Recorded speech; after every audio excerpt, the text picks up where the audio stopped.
Hello everyone, I'm Ann of Grassy Meadow Pups, and today I'm using these two adorable Havapoo puppies. They are about 10 weeks old and they are getting ready to go to their forever homes this coming week, and I'm using them as something cute to look at while I talk about day one with your puppy. So everybody wonders, what do I do day one? You want your puppy to be the most comfortable that you can. You want to make it feel the most like home. But a lot of people coming to us have a very big travel day on day one. So also just be aware, whether you do or don't, but especially if you do, day one is a weird day. It's going to be weird for you. It's going to be weird for them. Don't put too much pressure on yourself or beat yourself up if it doesn't go quite the way you want it to go. It is a big transition day. And I always tell people, just plan on starting your routines and things tomorrow on day two, because day one, you're just trying to get through and it'll all be okay.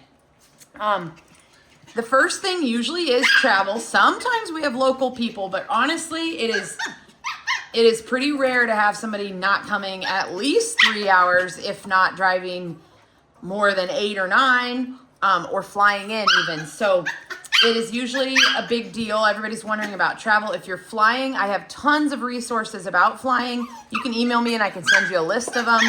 But I have a blog on our website. Oh, baby, I know you want to play. I have a blog on our website about it. I have multiple videos under the instructional videos playlist on our YouTube channel. There's quite a bit about it that I can send you. So if you're flying, I would recommend checking that out if you're looking for reassurance. If you're driving, I'm going to be doing a video about driving with your puppy soon. But in general, the main thing you need to think about in the car are cleanup materials.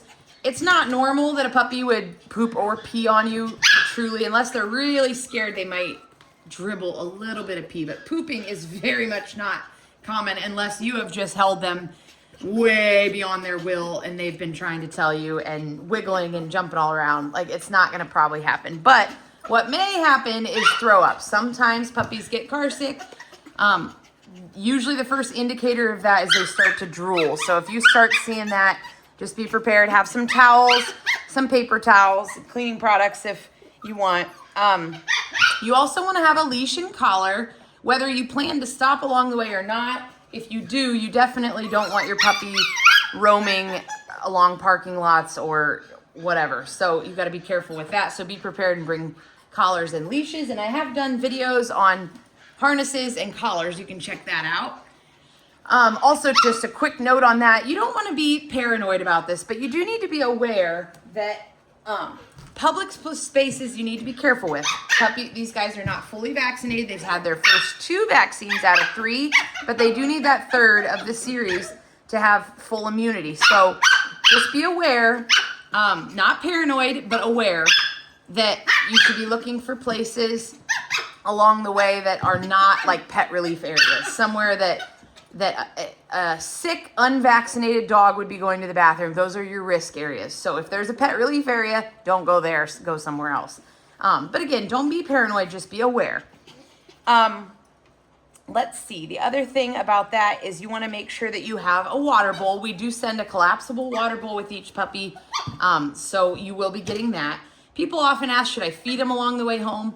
No, I would not feed them. Even if you are going to be traveling the entire day, I would wait until you get home. If you're worried that they're hungry, you could give them some treats, to kind of take the edge off. But honestly, it just helps. It just makes them more car sick a lot of times. And if they throw up, then it's more to throw up. So I usually would avoid that. And it makes them go to the bathroom, all that. So I know, you're so cute. So I would avoid feeding them in the car. It's always good to have a few toys and treats. If they're sitting there in your lap, chewing on your hand, it's nice to have something to hand to them. I also have videos on toys, so you can check those out. Treats, I also have videos on treats. We have lots of good treats. Our breeds, Maltipoos and Havapoos, can tend to sometimes get low blood sugar, especially when they're nervous and anxious. So that is something to keep in mind, that it's good to have a little treat if it's been more than 5 hours, I would say. I would give them something just to keep that blood sugar steady. I have tons of great, healthy, protein-rich treats that I've done in videos. You also, if you just need a quick boost, oopsies, these are spilling. You can also do Honey Nut Cheerios. That gives a quick energy spike. Again, this isn't anything to be fearful of. You want a Cheerio? But it's something to be aware of. Small breeds tend to have that more than large. And it's a big transition day, and you don't want them to be getting weak because they haven't eaten all day. And, you know, especially if you are flying by plane, you don't want to give them anything too bulky that makes them go to the bathroom. So these are just nice, small little treats for them. They're also good for like quick little training sessions that you don't want them to fill up. There are much healthier options out there, and that's why I've done the videos about both Life's Abundance treats and other treats. But if you're in a bind, that's something that definitely works well, especially for travel day. I actually do like those for travel day. I also, when I have sample packs of Life's Abundance treats, I try to throw one in your puppy bag on the way home. And I try to pick some that like are things that can be broken up into smaller little treats. And that's what these are. These are kind of like a sausage. So I usually do like to cut these up. But these two are like a cookie. And those are really good for just breaking up and giving a little treat. So you can keep that in mind. And then food. Everybody asks me about day one with food. So again, keep in mind, day one is a weird day. And honestly, sometimes day 2 and day 3 are too. But we do our best. So when we have a whole litter, we do free feed our puppies. When you think about it, they have not been eating food on their own really all that long, just a handful of weeks. They're totally weaned. They're doing great. You don't have to be concerned about them eating, but it is something to keep in mind. So the reason our vet recommends free feeding is because they are learning to eat, and they're eating as a group, and we don't want anyone to get bullied out. We want them to learn to, you know, food is what fills you up. Here's your food, here's what it is, and have plenty of opportunity. But I always recommend, as soon as you go home, starting in on feeding twice a day, or some people do 3 times a day. But my one thing with 3 times a day is you have to be able to commit to being able to do that every single day. And not a lot of people can do that, have the schedule that they can do that. If you can, go for it. That's great for a growing puppy. They probably love 3 meals a day, but 2 is absolutely fine. So I always say, go home, start on the schedule that you are going to keep. Most people do morning and night. Don't get too close to bedtime. You want to have at least a couple hours from eating their meal till bedtime. And I personally take away water about an hour before bed and give them just a huge exercise session. When you do that, they can make it 6 to 8 hours at night. You have to gauge your puppy, see how it goes for you, but you certainly can. So every puppy is different. Every puppy parent is different. It is so much like a newborn baby. And that is why no one out there can tell you exactly what to do and not to, because each situation is different. I'm a fairly relaxed human parent and puppy parent, probably because I've been doing puppies since I was a child. And I have 3 kids now, and I'm a fairly relaxed human parent, and I sleep trained my kids, and I kind of tend to do the same with puppies. But that is not everyone, and I don't even pretend that it should be for everyone. Everyone has different personalities. So you do have to figure out, am I a parent that is going to wake up at night and take them out? Or am I a parent that's going to work hard to get them to go 6 to 8 hours at night? That's not my decision. That is yours. You just, if you're going to try to do that, you have to be fair to them and make sure that you're, you know, giving them plenty of chance to empty out before bed. So sorry, back to food. If you are doing twice a day or 3 times a day, you're going to look at the chart on the back of the bag. No matter which food you choose, there's a couple really great Life's Abundance ones. We do use the all life stages for our puppies. They love it. They do so good. Multi-poos and Havapoos sometimes can have tear stains. This food, along with, we have well water here, and we use either filtered distilled water or reverse osmosis water for them. And when we started doing that with Life's Abundance, tear stains almost completely went away. We don't deal with that too much anymore. So I would keep that in mind. But with the food, you're going to go with the chart on the back. These guys coming home, they're going to be between these first 2 boxes. They're going to be between 1 to 3 pounds or maybe about 4 pounds. I just weighed this guy and he's 4 pounds right now. So as you can see, there is a range for puppies under 6 months. I'm sorry, my nails, I've been gardening. They're dirty. Sorry. But you can see, now I'm paranoid. You can see we're at about the 2/3 cup a day mark, and that is your daily amount. So you divide that by the amount of times a day you feed. So if you're feeding twice a day, you're gonna do a 1/3 cup 2 times a day. So when you get home from your big travel day at the time that you've designated to be supper, you're gonna feed your puppy. And another thing about day 1, do not freak out if they do not eat much or any on day 1. It is a big day, and even if they aren't acting like they're nervous, that's not uncommon. They're not always gonna show you they're nervous. Again, that depends on personalities. I should hide these a little, make them last. They're not always gonna show you that they're nervous, but it is extremely common for me to hear that they're not eating very much or at all. The first day for sure, definitely the first couple of days sometimes too. So give them plenty of opportunity to eat. Again, you can do the treats, the blood sugar, pay attention to that. Really make sure, I forgot to say this along with the blood sugar on travel day, if you are stopping to go to the bathroom, especially if there's multiple of you, I always try to give them water about 15 to 20 minutes before we plan to stop. And that'll usually, they'll be ready to pee by the time you stop. So make sure on day 1 and the first couple of days, you're giving them plenty of opportunity with water. They love, all my dogs, I don't know why, they love watered down dog food. Obviously the puppies were started on that first. Oh, there's your food.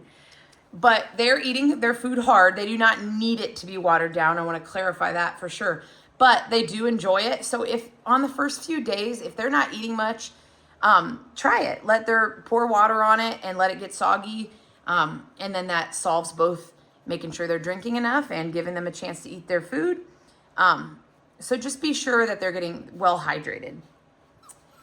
Sorry, this is getting long. So other day 1 things, you want to limit their space and their freedom, especially on day 1. This is a huge potty training error in general, and I talk a lot extensively about potty training and how to set things up. I have 2 videos in our instructional video playlist on how to set things up and my recommendations for potty training. So check those out for more specifics. But I will tell you that the biggest error I hear from people is too much freedom too fast. They have to earn it, and it takes time. They don't even have full bowel and bladder control until 4 months old. So they can totally grasp the concept of where they're supposed to pee and just simply not be able to hold it. And it's kind of like, oh, I gotta go to my spot. Oops, too late. So keep that in mind. Limit freedom, especially day 1. You'd be amazed how often we miss something when we're puppy proofing our houses, and they will very quickly find it and show you. So you wanna make sure you're supervising well. I know there's tons of people you're gonna be wanting to introduce to other dogs and pets at home. Just go slow, watch body language. If they get just terrified, give them a time, give them a break, sit and hold them a while, let them have some quiet time, let them feel safe, and then try it again. But just, use common sense, watch body language. When introducing to other dogs at home, that's very situational depending on your dog. Some dogs, it's literally like, oh, a new friend, I love it. Some dogs, it takes a little more time. There's jealousy. Again, go slow, watch body language. But puppies are naturally submissive to older dogs, so they don't usually intimidate too badly, and usually it's just a matter of adjustment, and quickly everybody will get used to each other. Make sure you allow these guys a chance to rest. Again, kind of like they may not always show you that they're scared and nervous. They're not gonna always show you they're tired and worn out. Puppies are a lot like newborns. There is definitely such a thing as overtired, where then they almost are hyper and have a hard time falling asleep. And you need to make sure that you give them an opportunity, like, all right, you've been going hard for hours and hours. It's time to take a break, and almost force them sometimes, like, take a break and then we'll come back and play again. Especially if they get having a ton of fun with an older dog or older puppy that has a lot more energy and resilience, they need a break a lot sooner than those other dogs. So keep that in mind. I already talked about water and blood sugar. Again, anxiety, expect it. It's more normal for them to be nervous. They are so resilient. and so quickly will adjust.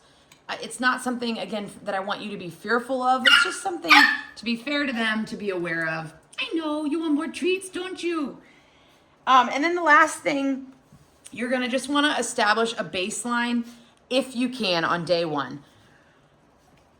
For instance, where you're gonna sleep should be where you're gonna sleep. However, if you have a huge travel day and both you and them are exhausted, it is okay if day one you kind of cheat a little bit, or you sleep with them in bed, or you sleep, whatever. Again, that looks different for everyone, but don't beat yourself up if you get home from a massive travel day and you're not up for sticking them in a crate and working through that for the first time. It is okay. So give yourself some grace, give them some grace. Day 2 is when the routine really needs to start. And I do recommend, like, have it figured out in advance, because day 1 is tiring. So that on day 2, you're like, all right, this is the routine and we're gonna stick to it, and they don't get into bad habits. Also, I talk about this in that instructional video about how to set things up. I love these snuggle puppies for day 1 for both travel and your first night at home. There's a heating pad you can stick in here, a heartbeat, so that covers the warmth, the heartbeat, and then I send home a blankie with every puppy that has everyone's smells on it. I recommend rubbing it all over this, just in case something would happen to one or the other. And then I usually tuck it around it and let them sleep like that the first night. So that is day 1. Sorry it got so long, but I hope that was helpful for you. And thank you to our adorable little models, huh? Have a great one.